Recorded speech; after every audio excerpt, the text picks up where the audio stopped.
Kasalukuyang pinag-aaralan din daw ng DOH kung ano ang gagawin sa mga completed pero non-operational facilities para magamit ang mga ito kahit na papaano.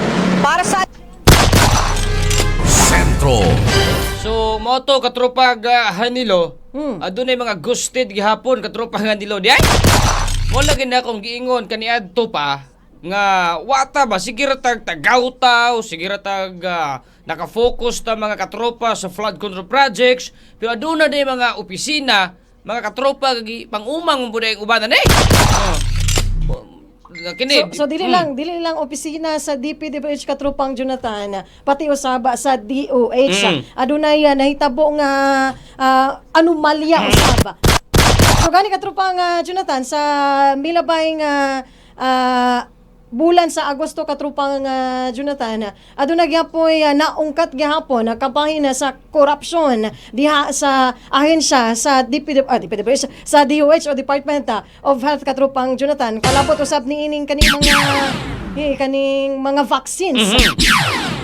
So mao ni dako gyapon ni pundo oy. Dako gyapon pundo Dako Katropang kining pundo Jonathan. katropag Hanilo kining hisugutanan diri sa Department of Health. Dako ni mga katropag budget magani karon sa sunod tuig nga why budget ang infra labi na sa DP kay murag ipangbahin-bahinon ni nga bahin-bahinon ni mga suking tig paminaw. Bakit na ni makabenepisyo ang sa health sa tawag kaning ang sa DOH o kaning sa health group Katropang Jonathan. Yang mana tayo mga ospital? Daghan kay mga tambal, ha? Daghan kay mga tambal mga katropa. So mo ni adunay mga hospital Katropang Jonathan nga dili na sila gadawat og mga guaranteed liter Katropang Jonathan gikan sa mga sa DOH hospital o kaning sa programa kaning MAIF. Kaning Katropang Jonathan sa programa karon sa DOH kaning MAIF Katropang Jonathan kay lagi wala ra gyapon sila kadawat Katropang Jonathan. So tama ra sa guaranteed liter gikan sa gobyerno.